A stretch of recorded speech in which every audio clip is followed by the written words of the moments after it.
Sa kasalukuyang kalagayan ng lipunang Pilipino kung saan patuloy na umiiral ang malalim na agwat sa pagitan ng mayayaman at mahihirap, hindi may kakailan na may mga kabataang pinipiling tumindig at makialam sa mga isyong panlipunan. Isa sa mga kabataang ito ay si Alyssa Alano, isang estudyante ng Universidad ng Pilipinas sa Diliman na hindi lamang nagpapakadalubhasa sa akademya kundi naging aktibo rin sa larangan ng paglilingkod sa masa. Ang kanyang buhay ay nagtapos sa isang madugong insidente sa Negros Occidental noong 19 ng Abril 2026, isang pangyaring patuloy na pinagtatalunan at iniimbestigahan hanggang sa kasalukuyan. Si Alyssa Alano ay kilala bilang isang student leader sa UP Diliman.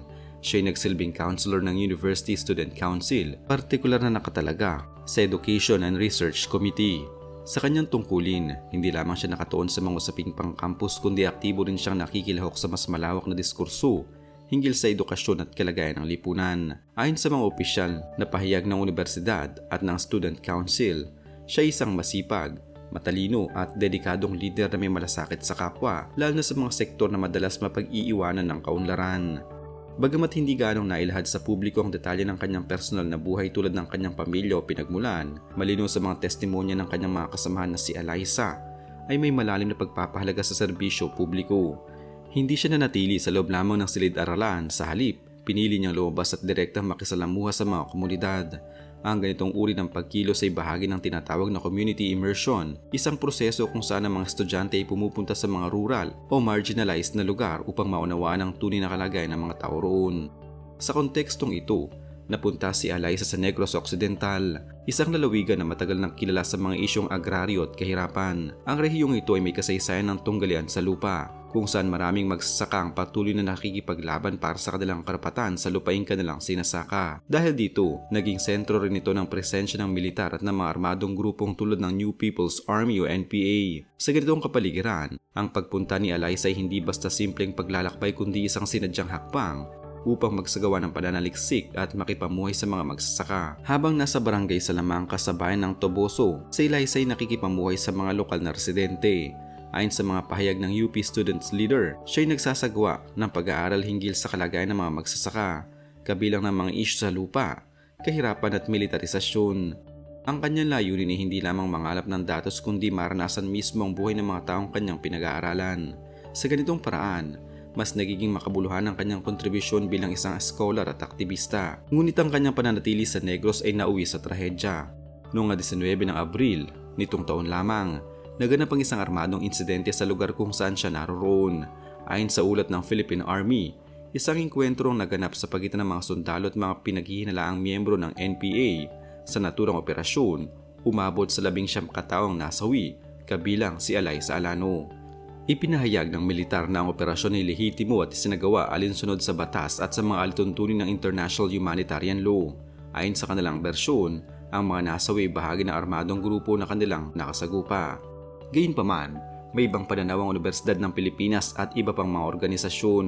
Ayon sa kanila, si Alyssa ay isang sibilyan at hindi kasapi ng anumang armadong grupo. Iginit nila na siya ay nasa lugar bilang bahagi ng kanyang community immersion at pananaliksik. May mga ulat din na nagsasabing ang insidente ay hindi simpleng engkwentro kundi maaaring may naganap na indiscriminate firing na nakaapekto sa mga sibilyan.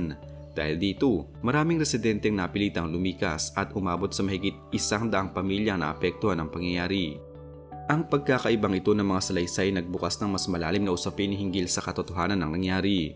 Sa isang banda, pinaninindigan ng militar na sila ay kumilos laban sa isang lehitimong target. Sa kabilang banda, igidikit ng mga grupong sibilyan at akademiko na may mga inosenteng nadamay, kabilang na si Alyssa. Ang ganitong sitwasyon ay hindi na bago sa mga lugar na may armadong tunggalian kung saan kadalasang nagkakaroon ng magkakasalungat na bersyon ng mga pangyayari.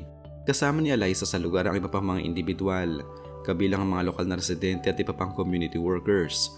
May mga ulat din na nagsasabing may isang mamamahayag mula sa alter media na nasawi rin sa insidente. Ang presensya ng iba't ibang uri ng tao sa lugar, mga sibilyan, aktivista at pinaghihinalaang rebelde ay nagpapakita kung gaano kakomplikadong sitwasyon sa mga ganitong komunidad. Hindi madaling matukoy kung sino ang direktang kalahok sa armadong tunggalian at sino ang mga inosenteng nadamay lamang. Matapos ang insidente, agad na umalingaw ang panawagan para sa hustisya. Ang UP Diliman at iba pang sektor ay nanawagan ng masusing investigasyon upang matukoy ang tunay na nangyari at mapanagot ang sino mang may sala. Samantala, Ipinagpatuloy naman ng militar ang kanilang operasyon at nag-ulat ng pagkakaaresto sa ilang individual na umunoy konektado sa mga armadong grupo sa lugar. Gayunpaman, hindi nito tuloy ang napawi ang mga tanong at agam-agam ng publiko. Hanggang sa kasulukuyan, ang kaso ni Alyssa Alano ay nananatiling isang sensitibong issue. May patuloy na panawagan para sa transparency at accountability lalo na sa usapin ng karapatang pantao. Ang kanyang pagkamatay ay naging simbolo ng mas malawak na problema sa bansa, ang patuloy na armadong tunggalian at ang epekto nito sa mga sibilyan. Para sa ilan, siya isang bayaning nag-alay ng buhay para sa paglilingkod sa masa. Para naman sa iba, ang kanyang pagkakasangkot sa isang mapanganib na lugar ay patuloy ng komplikadong ugnayan sa pagitan ng aktivismo at seguridad. Sa huli, ang kwento ni Alyssa Alano hindi lamang isang personal na trahedya kundi isang salamin ng kalagayan ng lipunan. Ipinapakita nito kung paano ang isang kabataan na may malinaw na layunin ay maaaring mapunta sa gitna ng isang marahas na tunggalian. Habang nagpapatuloy ang investigasyon at diskurso tungkol sa kanyang kaso, nananatiling mahalagang tanong kung paano napapangalagaan ang buhay ng mga sibilyan sa gitna ng armadong tunggalian. Ang Committee of the Protection of Academic Freedom and Human Rights o CPAFHR ng UP Dilipan ay mariing kinokondena ang pagkasawi ng kasalukuyang USC Councilor na si Alyssa. Si Alyssa ay hinangaan ng kanyang mga kaklase at guro bilang isang matatag na lider, estudyante na may malino at mataas na pag-unawa sa mga struktura ng kawalang katarungan na nagpapatuloy sa matinding kahirapan at pang-aapi sa mga magsasaka at panggagawang bukid sa Negros.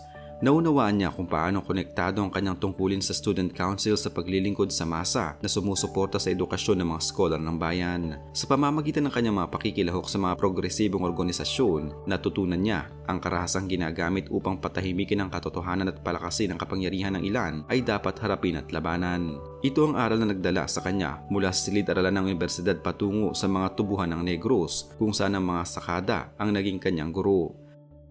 Maaalala rin siya sa kanyang kabaitan, pagiging bukas palad at siglang nagbibigay inspirasyon sa mga taong nakakakilala sa kanya. Ang ugat ng matagal ng paghihirap sa Negros ay ang pagsasamantala sa mga manggagawang bukid ng mga makapangyarihang asyendero, na lalo pang pinatindi ng mga operasyong militar laban sa insurgency na nagdudulot ng iba't ibang paglabag sa karapatang pantao at pagpaslang sa kasaysayan. Nananawagan ng University of the Philippines sa pamahalaan ng Pilipinas na managot sa pagkamatay ni Alyssa at ng iba pang nasawi sa Toboso, kabilang isang alumnus ng UP Open University at isang community journalist.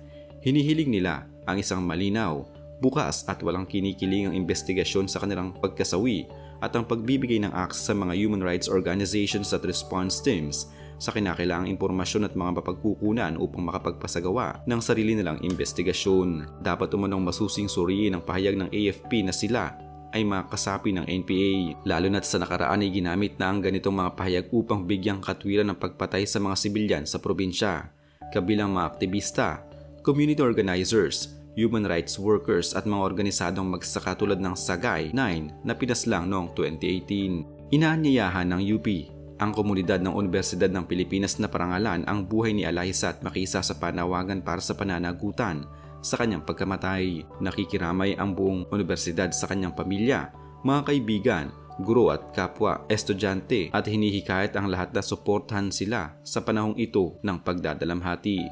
Ang panawagan para sa hustisya para kay Alyssa ay hindi dapat manatili sa salita lamang. Ang kalayaan sa akademya ay nagbibigay lakas sa mga estudyante na suriin at makilahok sa mahalagang usaping panlipunan. Hindi ito natatapos sa loob ng silid-aralan o sa mga aklat, kundi na ipapakita sa konkretong pagkilos para baguhin ang mga hindi makatarungang sistema, lalo na sa mga lugar kung saan ito ay malinaw na nararanasan. Sa loob ng mahabang panahon, naging laganap ang pananaw na ang University of the Philippines ay isang pugad ng komunista. Gayunpaman, ang ganitong pagtingin ay hindi simpleng katotohanan kundi bunga ng kasaysayan, politika at maling interpretasyon sa papel ng akademya. Isa sa pinakamahalagang dahilan kung bakit naugnay ang UP sa komunismo ay ang matibay nitong kultura ng aktivismo. Bilang pambansang universidad, layon nitong linangin ang kritikal na pag-iisip at pakikilahok sa mga isyong panlipunan. Naging sentro ang UP ng mga protesta at diskusyon hinggil sa kahirapan, katiwalian at karapatang pantao.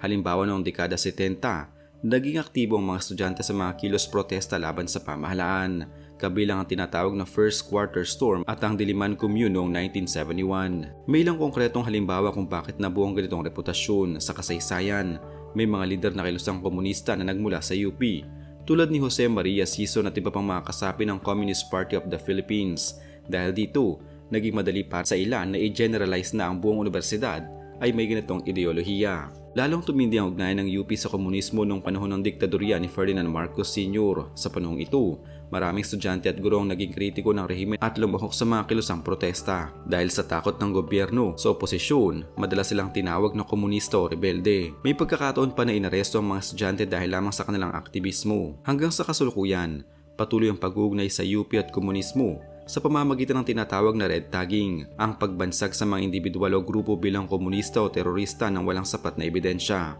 Ayon sa mga ulat, may mga opisyal na gobyerno ang nag-aakusa sa mga universidad kabilang ang UP bilang lugar ng recruitment ng mga rebelde kahit walang malinaw na patunay. Bilang tugon, maring tinanggi ng UP ang mga paratang na ito. Isang mahalagang punto na madalas nakakaligtaan ay ang pagkakaiba ng aktivismo at komunismo. Ang pagiging kritikal sa gobyerno o pakikilahok sa protesta ay hindi otomatikong nangangahulugan ng pagiging komunista. Sa katunayan, ayon sa isang pagsusuri, ang mga komunista ay nananatiling minorya kahit sa loob ng UP, ngunit sila ay mas organisado at mas naririnig kaya nagmumukhang mas malaking impluwensya nito.